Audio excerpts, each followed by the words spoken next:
Welcome. Today we'll solve a challenging integration problem using integration by parts.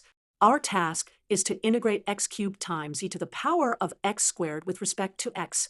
This is a complex integral that requires integration by parts. Remember, the formula for integration by parts is the integral of u dv equals u times v minus the integral of v du. Let's choose our u and dv carefully. We'll let u equal x cubed and dv equal e to the power of x squared dx. Now we need to find du and v. For du, we differentiate u. Du equals 3x squared dx. For v, we need to integrate dv.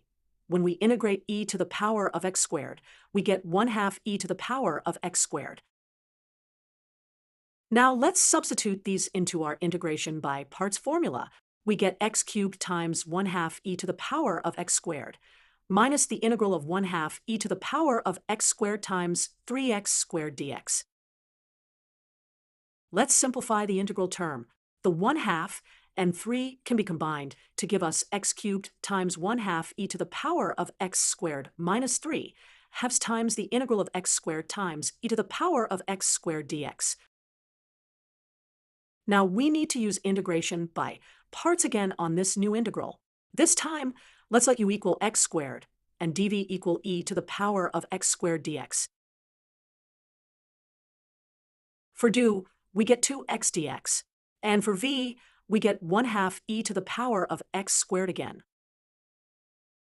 Substituting into our equation, we get x cubed times 1/2 e to the power of x squared minus 3 halves times quantity x squared times 1/2 e to the power of x squared minus the integral of 1/2 e to the power of x squared times 2x dx.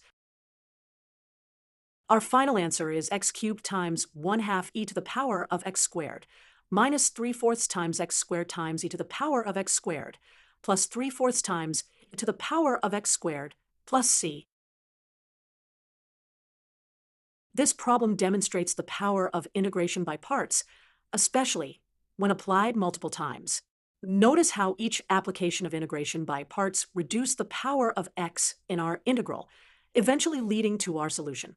Thank you for watching.